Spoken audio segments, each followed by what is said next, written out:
Olá, amigos do Fraternity. É um prazer gravar este vídeo para enviar para vocês como uma pequena reflexão, trazendo para o Fraternity alguma informação, compartilhando com vocês alguns conhecimentos, alguns ensinamentos e numa situação que nós vivemos hoje, bem diferente do nosso dia a dia, em que fazemos as nossas reuniões presenciais. Em primeiro lugar, pedimos então que Jesus nos acompanhe, que Jesus nos abençoe e abençoe essa pequena reflexão que vai ser transmitida aos nossos amigos do Fraternity. A intenção hoje é falar a respeito de reforma íntima e a intenção foi trazer alguma reflexão em torno da reforma íntima, pela importância do fato, por ser primordial dentro da nossa doutrina e de acordo também com o momento que estamos vivendo hoje, o assunto veio bem, que já foi definido há algum tempo, veio muito bem a calhar, né? Veio a ser um fato muito, um tópico muito importante de se ter em mente agora, né? Aproveitando que estamos todos nós isolados em casa. Para trazer essa informação para vocês, eu estou inspirando essa reflexão na fala de um colega nosso de Ideal Espírita, de nome Jorge Elahart, do Brasil. Então, agradeço muito as informações que ele compartilha na internet e os vídeos publicados, e não é a intenção replicar exatamente, é muito mais uma inspiração e algumas informações que ele compartilhou. Então, indo direto para o tema,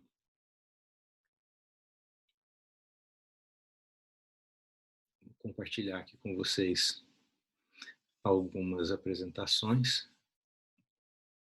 alguns slides.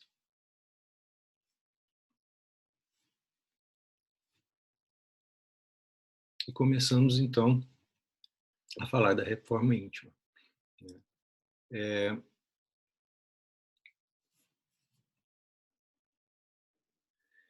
Iniciando-se com um pequeno preâmbulo a respeito do livro Caminho da Luz, pelo Espírito Emmanuel, psicografia de Francisco Cândido Xavier, nós temos a informação de que com o nosso planeta em evolução, ainda no estado primitivo, né, alguns espíritos foram trazidos, então, de um outro sistema solar, né, para virem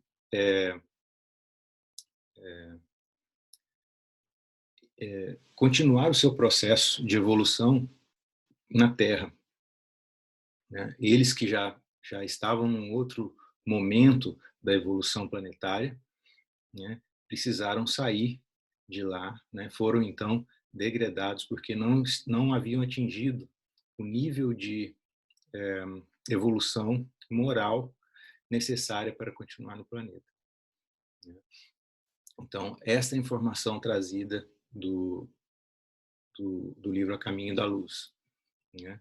Vou ler aqui junto com vocês, então, Espíritos Exilados na Terra, né, do capítulo Raças Adâmicas. Foi assim que Jesus recebeu a luz do seu reino de amor e de justiça, aquela turba de seres sofredores e infelizes. Com a sua palavra sábia e compassiva, exortou essas almas desventuradas à edificação da consciência pelo cumprimento dos deveres de solidariedade e de amor no esforço regenerador de si mesmos. Mostrou-lhes os campos imensos de luta que se desdobravam na terra, envolvendo-as no halo bendito da sua misericórdia e da sua caridade sem limites. Abençoou-lhes as lágrimas santificadoras, fazendo-lhes sentir os sagrados triunfos do futuro e prometendo-lhes sua colaboração cotidiana e a sua vinda no porvir. Então Jesus fez uma reunião com todos esses espíritos e garantiu para eles, como está colocado aqui, primeiro, que ele estaria junto, colaborando todos os dias e que ele viria no futuro a encontrá-los. E esses espíritos todos, eles trazem consigo também o seu desenvolvimento intelectual. Eles estavam um pouco atrás em termos de desenvolvimento moral, mas trazem o desenvolvimento intelectual, né? Têm uma experiência muito grande em várias áreas e dão um impulso na ciência, na filosofia, nas artes, na religiosidade, no planeta Terra, e isso começa a ser visto a partir desse momento que esses espíritos começam a se encarnar na Terra, né? E eles chegam na Terra e começam a se espalhar, né? Mas ao mesmo tempo em que eles se espalham, eles se agrupam por afinidade em diferentes grupos, em diferentes civilizações, né? Então, como vocês podem ver aqui, né, nesse outro trecho do livro A Caminho da Luz, em sua maioria estabeleceram-se na Ásia, de onde atravessaram o Istmo de Suez para a África, na região do Egito, encaminhando-se igualmente para a longínqua Atlântida, de que várias regiões da América guardam assinalados vestígios, né? Então, estão aí os caminhos, né, por onde eles passaram, e nós vemos aí então que por todos esses lugares se pode ver muita influência desses espíritos, né? Então nós vimos que trouxeram todo esse desenvolvimento e até hoje, né, deixaram aí algumas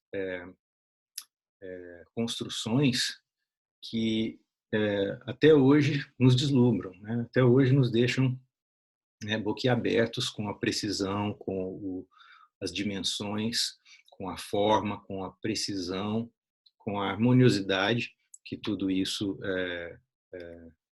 que demonstra tudo isso, né? E assim nós vamos, de acordo com o livro também, mostrando a sequência, né, dos povos, então, das civilizações que foram aparecendo.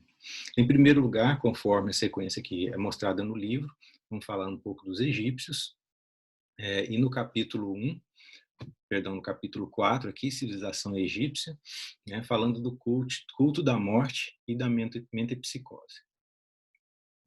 Então, um trecho interessante aqui, um dos traços essenciais desse grande povo foi a preocupação insistente e constante da morte. A sua vida era apenas um esforço para bem morrer. Seus papiros e afrescos estão cheios dos consoladores mistérios do além-túmulo. Então, era um povo, né, que nós vemos aqui que guardava já trazia na sua mente, trazia na sua lembrança, né, o que acontece com as pessoas depois da morte, né? Tinha uma natural crença de que quando morresse não simplesmente desaparecia, né? Não era simplesmente materialista e cria que simplesmente a matéria existia, não. Tanto que existia essa preocupação com a preparação para a morte, porque sabia que quando morresse alguma coisa ia acontecer e essa preparação ia ser positiva, né? Ia ajudar de alguma forma. E uma das coisas que é interessante que a gente ouve falar hoje em dia é sobre o livro dos mortos, né? É muito ligado ao Egito. Mas antigamente ele não era conhecido por esse nome. Esse nome é o que nós conhecemos hoje. Ele era conhecido antes como A Saída para a Luz. Então era um livro em que existiam muitas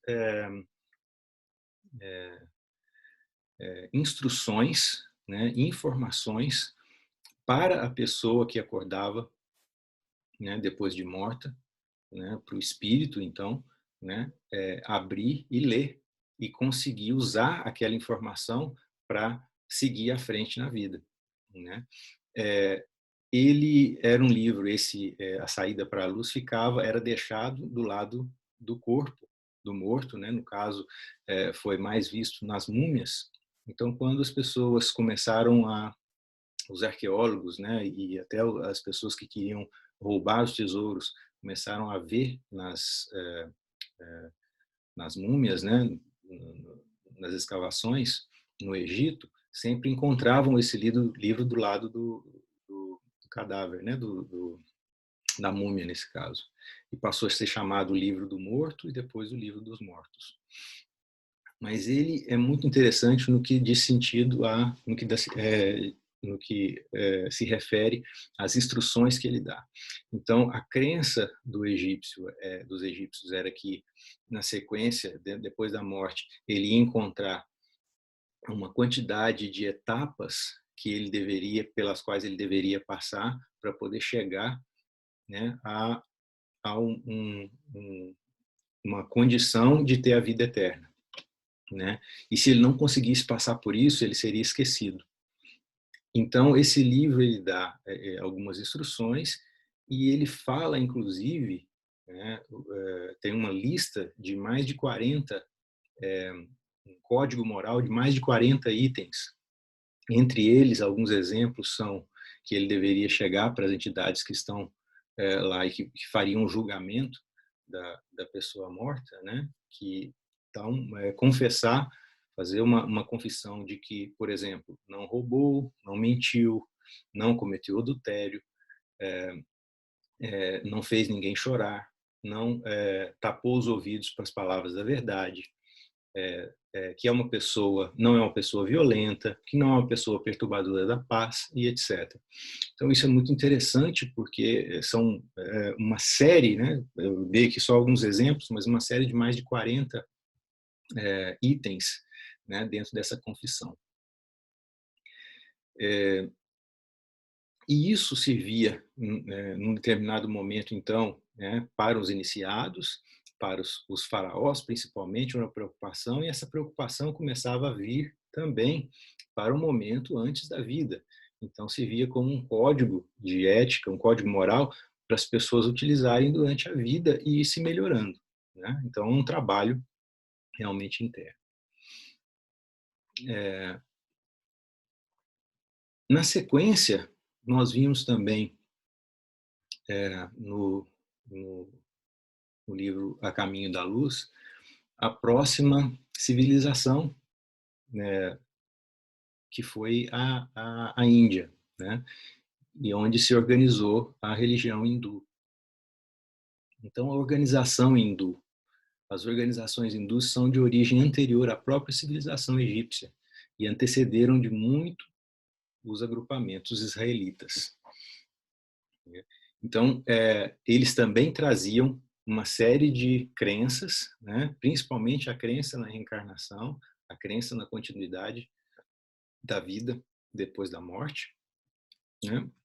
E Jesus também dizendo que não deixariam nenhum deles a sós, né? Que estaria junto, estaria acompanhando, envia também vários emissários, né?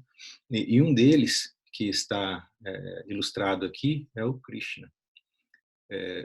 A história de Krishna é narrada nesse conto aqui chamado Mahabharata, né? É um conto muito extenso, muito bonito,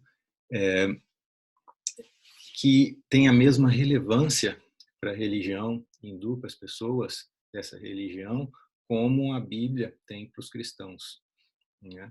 E dentro desses contos do Mahabharata tem um conto menor chamado Bhagavad Gita. E esse Bhagavad Gita, ele é eles conta ali dentro um momento em que Arjuna, que é um príncipe, ele está no momento de iniciar uma batalha. E nessa batalha, ele está com o conselheiro, que é o Krishna, né, que está, inclusive, guiando aqui a carruagem, né, e ele está para iniciar aquela batalha, que é uma batalha pela posse das terras, né, daquele reino. E ele se sente mal no momento de iniciar aquela batalha, porque ele percebe que do outro lado, né, os inimigos dele são, na verdade, parentes, porque nessa batalha, né, por causa das terras, envolvia exatamente a família toda, a família mais ampla. E ele vira-se para o Krishna e pergunta, né, então, será que eu devo lutar? Mas, na verdade, isso depois é explicado, né, ou se pode ver no próprio, na própria história, que é uma parábola em que o verdadeiro sentido é que ela representa a batalha de cada um de nós, né, uma batalha interna de cada um de nós, onde nós vemos do nosso lado os nossos oponentes, né, os aliados do nosso lado e os oponentes contra nós. Mas, nesse caso aqui, os aliados e os oponentes, né, como ele está dizendo, os oponentes são parentes. E é uma parábola que mostra que, internamente, os aliados e os oponentes são todos características nossas. São os nossos defeitos ou as nossas virtudes. E ele segue esse conto, né, também é um conto um pouco extenso, mas alguns ensinamentos podem ser tirados daí, que são muito interessantes. Né? Em primeiro lugar, fugir do papel de vítima, não colocar a culpa nos outros, né? Assumir a responsabilidade das coisas, né? Não ficar simplesmente naquela de ser a vítima do momento e apontar o dedo para os outros.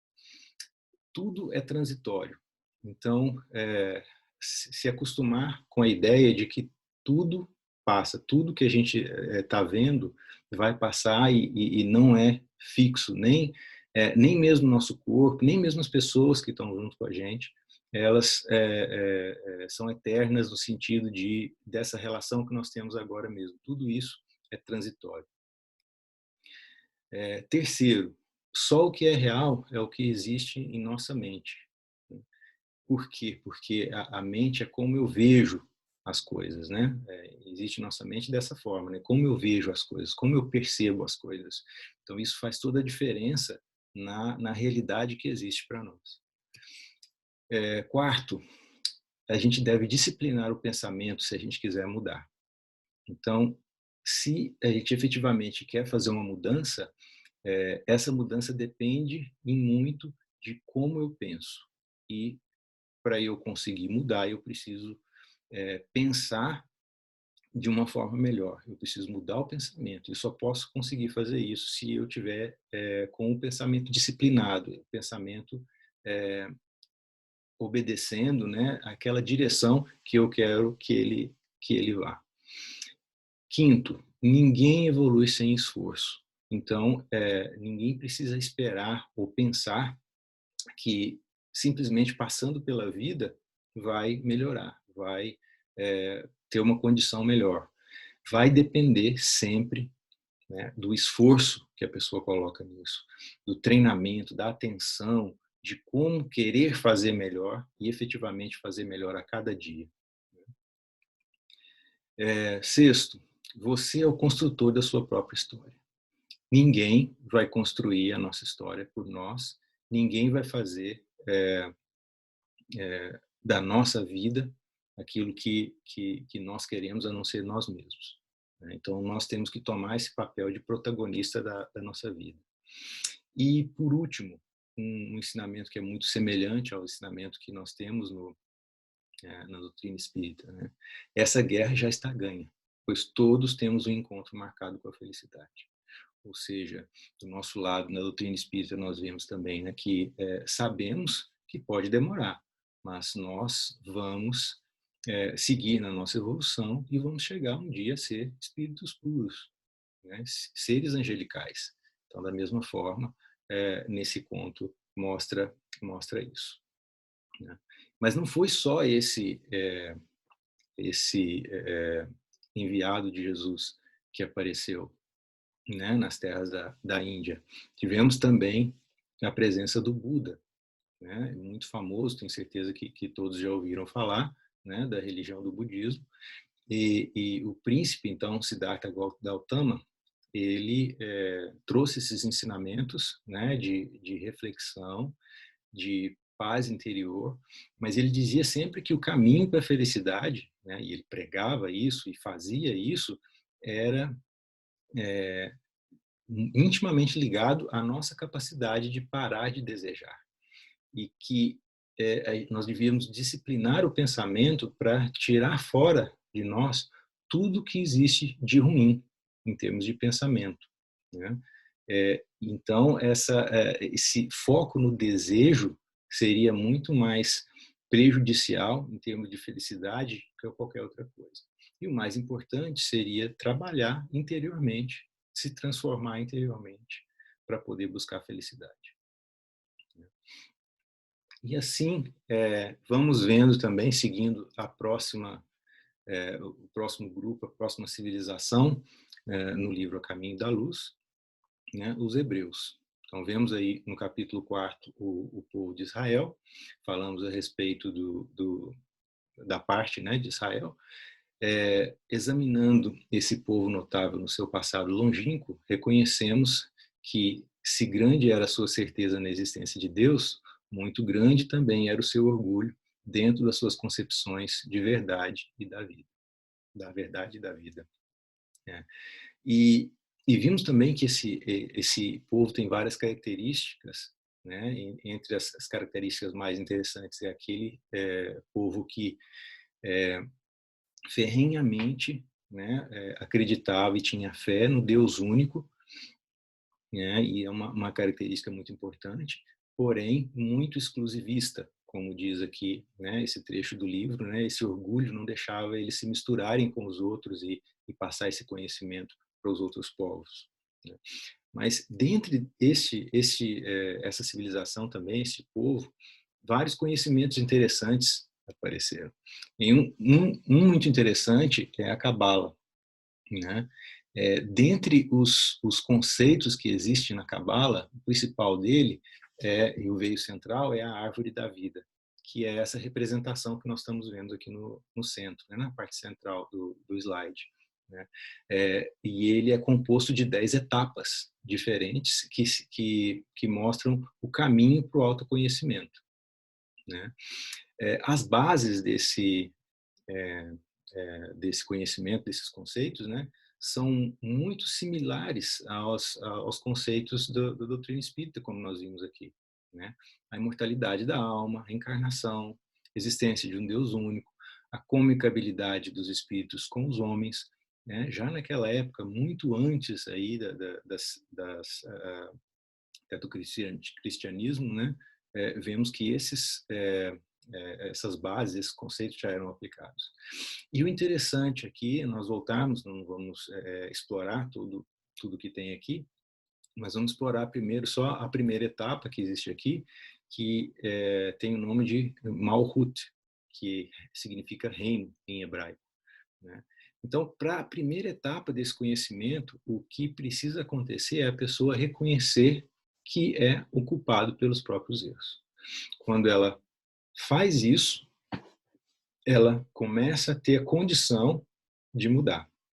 Porque se ela ainda continua dizendo que está certa, que daquela forma todo mundo está errado e ela que está certa, ela não tem uma abertura para poder fazer uma mudança interna, né? E na Cabala, um dos ensinamentos que eles têm é uma divisão entre os escravos e os senhores. E os escravos são justamente aqueles que não aceitam, né, que não mudam, que não interiormente não aceitam que são os culpados pelos erros. E os senhores são aqueles que admitem, já conseguem identificar que são os culpados pelos erros e podem daí se mover. ou seja, tem condição de ser senhor de si mesmo nesse sentido, os senhores de si mesmo nesse sentido. Né? Vamos ver mais um dos povos aqui, uma das civilizações, no capítulo 5, a família indo-europeia, e vemos aqui os arianos, né? Com a parte, as migrações sucessivas, um pequeno trecho. Os arianos, que procuravam as novas emoções de uma terra desconhecida, eram, na sua maioria, os espíritos revoltados com as condições do seu degredo, pouco afeitos aos mistérios religiosos que, pela força das circunstâncias, impunham uma disciplina de resignação e humildade, não cuidaram da conservação do seu tradicionalismo, na ânsia de conquistar um novo paraíso e serem, assim, as suas inquietações angustiosas. Então, em resumo aqui, Emmanuel está dizendo no livro que eles estavam muito revoltados, né, porque saíram do paraíso, saíram de um orbe, né, que já estava em regeneração, ou partindo para uma terra, um tipo de orbe em regeneração, um mundo em regeneração, né, e vem para um mundo primitivo. Então, encontra uma situação muito mais desafiadora, né, no sentido intelectual, no sentido prático, no sentido material. E fica muito revoltado com isso. Então, ao invés de focar no seu trabalho interior, na sua melhoria, o que significa aqui toda a religiosidade que ele está colocando, né, que é a disciplina de resignação e humildade, o foco passou a ser conquistar outros lugares.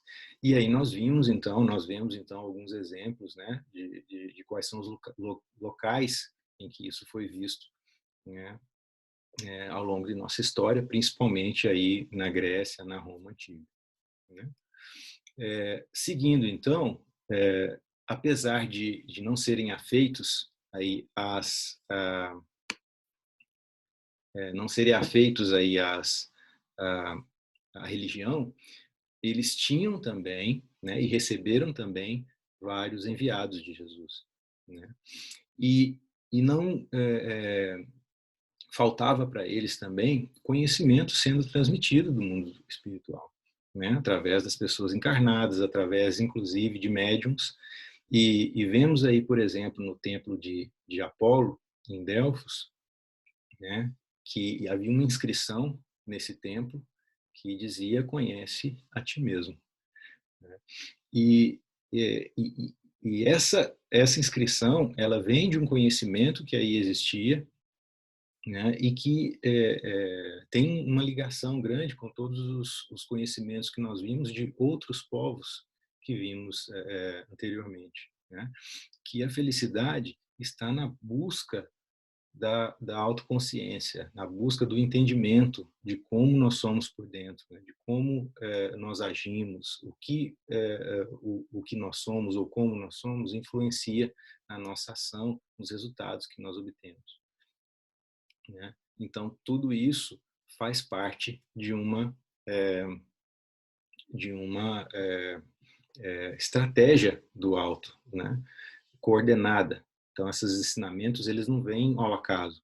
Então, vem de uma estratégia coordenada de dar as informações para o mundo material para que essas pessoas consigam progredir, consigam seguir na sua evolução, né? E aí nós vimos que muitos deles seguiram, muitos deles conseguiram seguir na sua evolução, né? E eles conseguiram, inclusive, ter uma evolução mínima para poder voltar para os seus orbes de origem, né? O que para eles foi muito gratificante, né? Contudo, não foram todos que conseguiram fazer isso, né? Alguns seguiram, né? Continuaram na Terra, mas a maioria conseguiu regressar, né? E com esse regresso, nós vimos também a decadência de cada uma dessas civilizações. Ou seja, a civilização egípcia, que construiu as pirâmides, que construiu todos aqueles monumentos, que tinha todo esse conhecimento avançado, em alguns casos até para hoje, né? hoje já não se vê da mesma forma, né? Da mesma forma, a Índia, os nobres hindus que existiam anteriormente, né? A Grécia, Roma antiga também, nós vemos que não tem o mesmo nível, né, de sofisticação, o mesmo nível de evolução, mesmo intelectual, que nós vimos no momento, e aquilo acabou, porque em determinado momento aqueles espíritos que animavam essas civilizações retornaram, então, para o seu orbe de origem. Mas os que ficaram, então, nem todos, né, como nós dissemos, não, né, aproveitaram essa oportunidade, né? E aí nós temos um grande risco, né, em que muitos deles caíram pela própria natureza humana, pela própria natureza, inclusive, vamos dizer assim, potencializada pela matéria, que focar apenas no aspecto exterior. A gente vê aqui que tem tantas filosofias, tantos ensinamentos religiosos focando, né,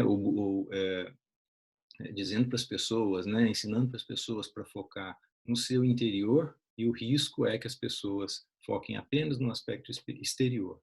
Então, muitas dessas culturas que estão representadas aqui acabaram focando muito no aspecto exterior, e quando eu digo no exterior, é simplesmente naquilo que é material, que é aquilo que não representa nada para o espírito, para a sua evolução espiritual. E aí temos vários e vários exemplos, né? Mas na sequência sabemos que então Jesus disse, né, a todos que voltaria, né? E eu pus aqui uma representação, né, um quadro famoso que mostra Maria recebendo essa mensagem de que seria a mãe de Jesus, né? Mas antes de vir, Jesus resolveu enviar um alguém para preparar, né, a sua vinda, né? Alguém para começar esse trabalho de preparação, né? E ele então mandou o precursor, que é João, né? E João era então filho de Zacarias, né, que é filho Zacarias, desculpa, como nós vimos, né, na semana passada. Eu tenho certeza que vocês viram o vídeo do Rafael Lavarini, que explicou muito bem, né? João era filho de Zacarias, e primo de Jesus, né? E ele, se ele seguisse as tradições, ele seria, como Zacarias também era um sacerdote, ele também seria um sacerdote. Ele também usaria as roupas de sacerdote, comeria as comidas requintadas dos sacerdotes, né? É, viveria, né? E estaria no templo o tempo todo. Porém, para garantir que as pessoas ouvissem a mensagem que ele tinha que trazer, que Jesus queria que ele trouxesse, ele rompe com toda essa tradição e resolve fazer tudo diferente. Então, ele, ao invés de usar aquelas roupas de sacerdotes, ele resolveu usar apenas couro de camelo, né, como mostra aqui na figura. Ele comia gafanhotos e mel silvestres, de acordo com o que está no Novo Testamento. Ele fazia suas pregações no deserto e não nos templos. Mas o principal é que, para demonstrar isso, ele fazia essa ruptura e trazia a mensagem para as pessoas, que é a mensagem de preparação. Arrependei-vos, porque o reino dos céus está próximo. Preparai o caminho do Senhor. Tornai retas suas veredas, ou endireitai suas veredas. Ou seja, faça a coisa certa, né? Acerte a sua vida. Arrependei-vos no sentido de deixa para trás tudo que é de errado, tudo que é de ruim, né? O momento chegou, o reino dos céus está próximo. E várias pessoas começaram a seguir João Batista também.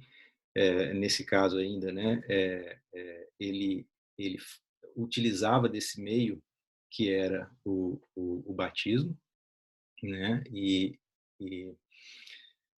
o batismo já era alguma coisa conhecida, mas ele utilizava disso como uma representação de um nascimento, de uma vida nova para as pessoas, e ele fazia isso como uma representação que a pessoa mudou realmente de vida e estava, a partir daquele momento, vivendo a partir daqueles ensinamentos, né?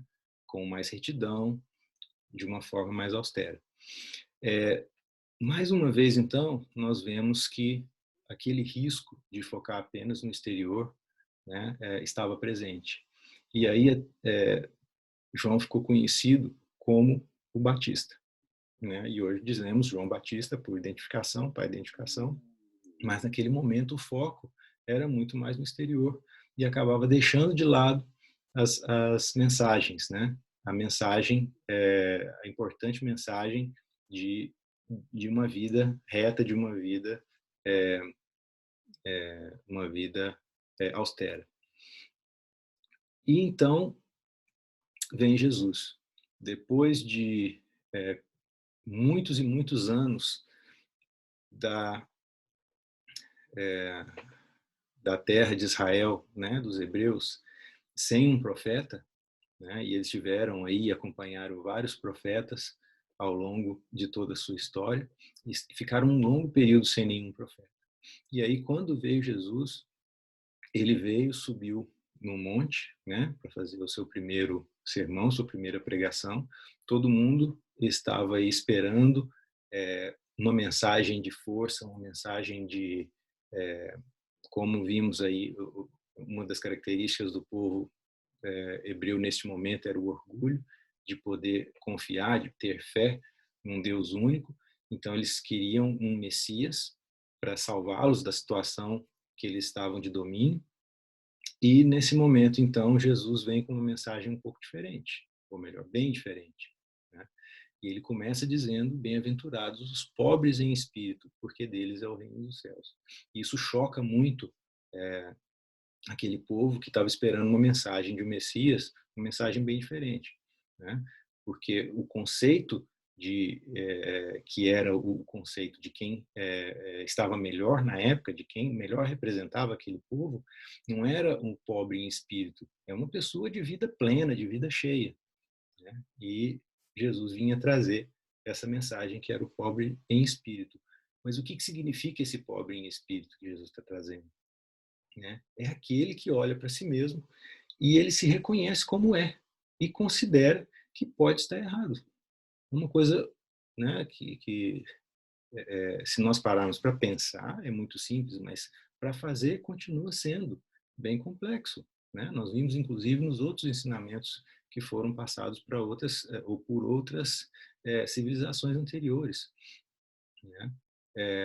Mas é o início de tudo, né? Como vemos aí no Sermão do Monte, né? Nas bem-aventuranças, é a primeira delas, né? E vimos em outros estudos que é uma sequência que deve ser seguida para a evolução moral, né? Mas esse é o primeiro passo, porque se eu não reconheço que eu estou errado, né? Eu não reconheço, eu não tenho a chance de mudar, porque eu não vejo em mim a oportunidade de fazer alguma coisa diferente, porque eu sempre estou achando que aquilo que eu estou fazendo está certo, independente de que todo mundo faz diferente, de que todo mundo sabe também que deve ser feito de forma diferente, né? Mas Jesus continua ainda seguindo e ele traz vários ensinamentos, focando aí, mais uma vez, né, trazendo o foco para o interior, né, que são as parábolas do reino, né? Então, no capítulo 13 do Evangelho de Mateus, ele dita aí 7 parábolas, todas elas nos direcionando para o interior, né? A do semeador, onde as sementes são semeadas no interior do solo, o joio e o trigo da mesma forma, semeado no interior do solo, do grão de mostarda, também no interior do solo, o tesouro escondido está escondido dentro no chão, a pérola de grande valor também, né? A pérola vem de dentro da ostra, do fermento, o fermento é colocado dentro da massa, né? Das redes que são tiradas de dentro da água com os peixes, tudo isso, Jesus está dizendo que o foco deve ser dentro, deve ser no interior, né? Porém, nós temos ainda esse risco, né? E muitas pessoas aproveitaram os ensinamentos, os conselhos, mesmo com a dificuldade naquele momento de Jesus transmitir tudo isso, porque a língua era muito escassa, né, em termos de recursos, mas muita gente também, né, mesmo com a presença de Jesus, com a palavra de Jesus, com a mensagem, não aproveitou e focou apenas no exterior.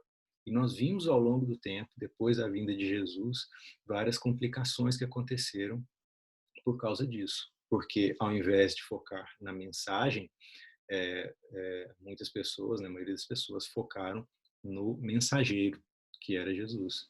E começaram a adorar o mensageiro sem fazer o que Jesus fez, que foi colocar em prática a mensagem, colocar em prática o ensinamento de amor, né? E aí chegaram a praticar atrocidades, né? Em nome do mensageiro, em nome de Jesus. E aí nós vimos ao longo dos séculos, né, que se seguiram as cruzadas, nós vimos a Inquisição, né, tomando lugar em vários lugares da Europa, no Oriente Médio, etc. E isso tudo em nome do Senhor, em nome de Jesus, né? Mas como nós sabemos, né, não existe em nenhum momento Jesus também e o mundo espiritual está longe, deixando de nos guiar. Então, no século XIX, então nós recebemos com grande alegria a, a doutrina espírita, né? E ela foi codificada por Allan Kardec, mas claro, também como nós sabemos, não através dele sozinho, ele teve, né, o apoio de muitas pessoas, o apoio dos médiuns, o apoio do mundo espiritual para realizar a sua missão, né? Mas uma peculiaridade, uma coisa diferente que existe na doutrina espírita é que, diferente dessas outras doutrinas, esses outros ensinamentos que nós vimos anteriormente, não foram entregues de uma vez, não foram passados para Kardec, né, de uma forma direta e ampla nos livros da codificação.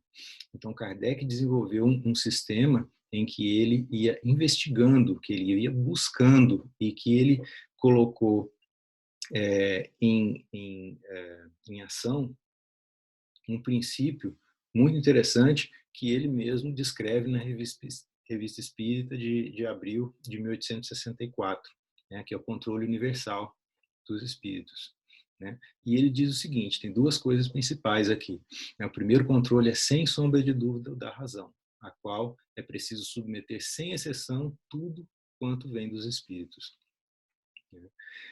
E o segundo, né, a única séria garantia está na concordância que exista entre as revelações espontâneas feitas por grande número de médiuns, estranhos uns aos outros e em diversas regiões. Ou seja, ele pegava mensagens que vinham a respeito do mesmo tema de diversos lugares diferentes e entendia se aquilo fazia sentido ou não, e colocava nos livros da codificação aquilo que efetivamente fazia sentido e passava por esse critério aqui, né, de espíritos sérios, que pelas mensagens sérias, e de pessoas em lugares diferentes que não se conheciam, chegavam a uma conclusão muito semelhante e passando pelo crivo da própria razão, como ele mesmo coloca, né, ele vem trazer aqui para nós, né? E o interessante é que tudo isso ele não falou simplesmente do aspecto científico, do aspecto filosófico, mas ele também percebeu em toda a investigação um aspecto moral extremamente forte, né? E esse aspecto moral é o que mostra hoje para nós, e da forma como ele investigou, vendo o que aconteciam com os espíritos, né, de acordo com o que os espíritos faziam quando estavam encarnados. Então, se ele, quando estava encarnado, fazia o bem, ele, quando desencarnado, ele estava bem. E quando ele fazia o mal, quando ele estava desencarnado, ele estava mal, né? E ele começou a traçar né, um paralelo entre isso e começou a investigar também o lado moral, né, que foi daí, então, que ele trouxe no Evangelho segundo o Espiritismo um tempo depois, né, aquilo que foi o principal foco da doutrina espírita, né, que é a principal mensagem que é a transformação moral, onde ele diz que reconhece o verdadeiro espírita pela sua transformação moral e pelos esforços que emprega para domar as suas más inclinações, né? Então a gente ouve muita coisa, a gente ouve muitos ensinamentos da doutrina espírita e realmente tem muitos ensinamentos importantes, né?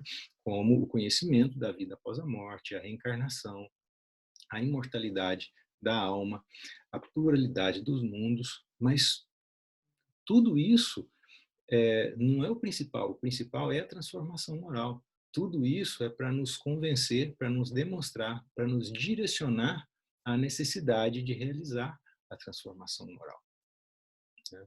E mesmo aqui, é, é, quando nós focamos na doutrina espírita, né, nós ainda temos aquele risco, continuamos tendo o mesmo risco que nós vimos anteriormente, né, que é o foco apenas no exterior. Então, nós temos que continuar muito atentos a isso, continuar, né, nos preocupando muito com isso e nos perguntar: será que o que nós fazemos não é simplesmente colocar o foco no exterior? Quando nós estamos nos preocupando muito em ir ao centro espírita, né, somente ir ao centro espírita, ou fazer o nosso culto no Evangelho no lar toda semana, né, fazer no mesmo formato, na mesma hora, da mesma maneira ali, tudo. Será que isso não é simplesmente o foco no exterior? Será que nós estamos aproveitando para fazer a transformação moral, colocar o foco no interior, né? Existe um outro dito de Kardec também, que é fora da caridade não há salvação. Isso é claro, é muito bem colocado por ele. Será que nós temos que focar, então, essa caridade, né, no ato de fazer, ou seja, na forma como nós estamos fazendo essa caridade, ou nós temos que focar essa caridade dentro de nós, né? O que nós temos que pensar? O que nós temos que sentir? Porque nós estamos sendo convidados a sentir, a amar. E quem ama, faz. Nós não estamos sendo convidados a simplesmente fazer por fazer. Porque nós podemos fazer sopa, nós podemos fazer entrega de mantimentos, nós podemos fazer qualquer um outro tipo de trabalho e não estarmos imbuídos disso, né? Fazer só pelo aspecto exterior. Então, é um risco que nós temos, né, de fazer alguma coisa mecanicamente, nós estamos fazendo aquilo, mas por dentro nós estamos com a cabeça totalmente pensando em outra coisa, ou até fazendo em pensamento coisas até piores, né, do que se nós estivéssemos efetivamente trabalhando e desenvolvendo algum outro trabalho mais que seja material, digamos assim, né, com o fundo mundano, né? Então é isso. Em que sequência que nós devemos priorizar essa caridade, né? Então tem também nós trazemos aqui uma informação interessante da Revista Espírita, né, de 1865, da edição de agosto, né, que é chamada A Chave do Céu.